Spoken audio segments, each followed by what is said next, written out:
तिल का ताड़ मत बनाओ सरकार। नमस्कार दोस्तों, मैं बालमुकुंद धुरिया।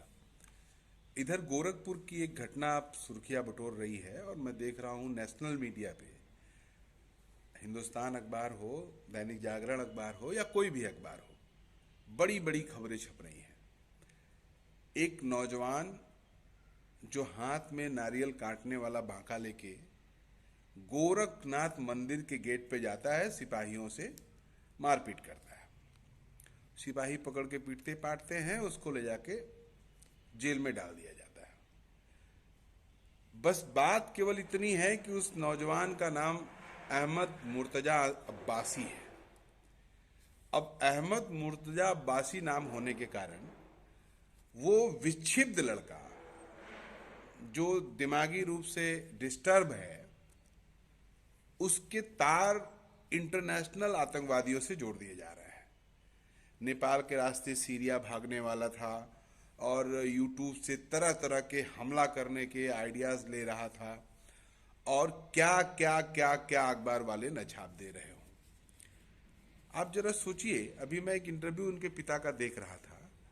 वो कह रहे हैं कि मेरा बच्चा बीमार है, उसका इलाज चल रहा है, उसको कुछ इस तरह की बीमारी है कि वो जीवन से त्रस्त आ गया है और आत्महत्या कर लेगा, और ये खराब वो खराब।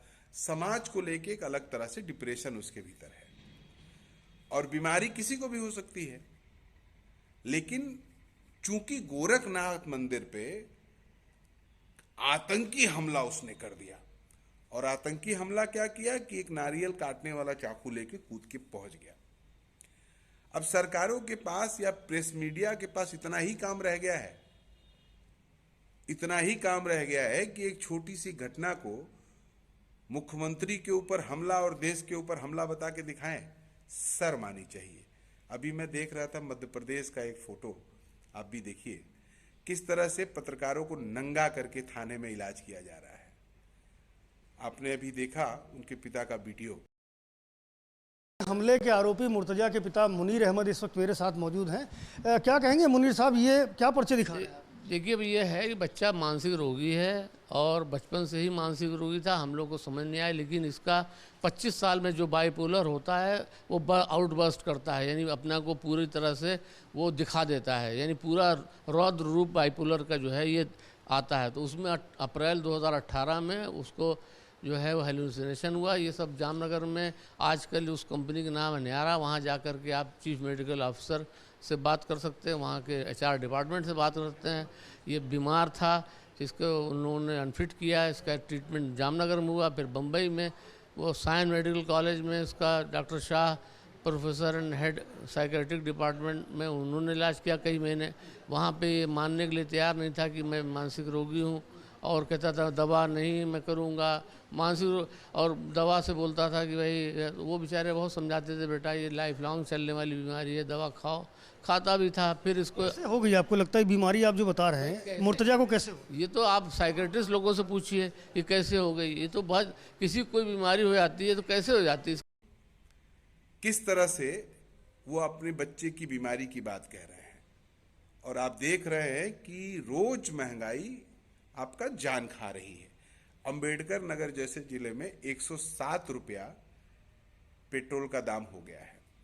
तो एक बार समाज को कैसे फिर से इस तरह की मूर्खता वाली बहस में ठोक दिया जाए, झेल दिया जाए, फेंक दिया जाए कि आप इसी पे चर्चा करते रहो कि कैसे आतंकी हमला हो गया और सीरिया, लेबनान तक और उत्तरी कोरिया तक उस आदमी का कैसे हाथ था।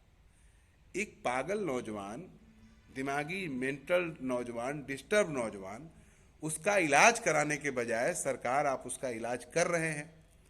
उसके पूरी पीढ़ी को, उसकी पूरी जमात को, उसकी पूरे समाज को आतंकवादी बनाने पे तुले हैं। आपके इसी रवैये के से त्रस्त होके हमारे उत्तर प्रदेश के शहर इलाहाबाद में हर दूसरे चौथे दिन नौजवान आत्महत्या कर रहा है। लेकिन शर्म वरम की नाम आपके पास चीज तो है नहीं कि आपको ये लगे कि कोई नौजवान आत्महत्या क्यों कर ले रहा है। इस पे थोड़ा रिसर्च हो, उनकी समस्याओं को एड्रेस किया जाए, उनके समस्याओं को हल किया जाए। आप उनको भी ना आतंकवादी कह दें कि ये लोग देश को बदनाम करने के लिए, प्रदेश को बदनाम करने के लिए नौजवान आत्महत्या कर ले रहा है, ताकि योगी जी की बेइज्जती हो जाए, ताकि मोदी जी की बेइज्जती हो जाए। ये सब विरोधियों की साजिश है। तो ये सब गफलत आप कर ही सकते हैं, लेकिन देश को गर्त में डाल दे रहे हैं। डिप्रेशन का शिकार पूरा युवा पीढ़ी हो जा रहा है। इसलिए हम आपसे मांग करते हैं, जितने भी लोग हमारी बात सुन रहे हो, इसको थोड़ा सोचिएगा कि भाई क्यों अखबार के पन्नों पे इतनी बड़ी बड़ी खबरें आ रही हैं।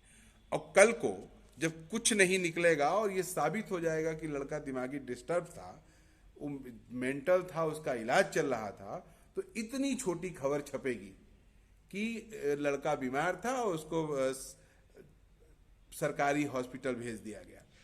लेकिन ये जो दंश उसके पूरे परिवार को, उसके पूरे खानदान को झेलना पड़ रहा है कि लड़का आतंकवादी हो गया है और जिसके सारे नाते रिश्तेदार आतंकवादियों के सहयोगी और आतंकवादियों के रिश्तेदार हो गए हैं, इससे जो उनकी जिंदगी नर्क हो जाएगी, इसकी जवाबदेही कौन लेगा? इसकी जिम्मेदारी सरकार कौन लेगा? उत्तर प्रदेश को सांप्रदायिकता के पीक पे ले जाने की साजिश जो है वो बंद करिए। वैसे भी देश का बहुत बड़ा, प्रदेश का बहुत बड़ा नुकसान हो रहा है, जो आने वाले समय में पता चलेगा। आज लंका आप देख रहे हैं, जल रहा है श्रीलंका। छोटी सी आबादी वाला देश है, और जब उत्तर प्रदेश और हिंदुस्तान में उस तरह की नौबत आएगी तो उसका पूरा श्रेय भारतीय जनता पार्टी के लोगों आप पर जाएगा। योगी जी, मोदी जी और अमित शाह जी आप पे जाएगा।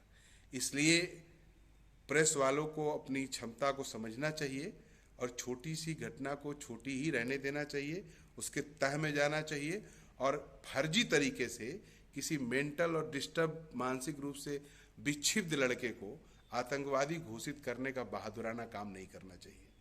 ये सबके लिए चिंता का विषय है।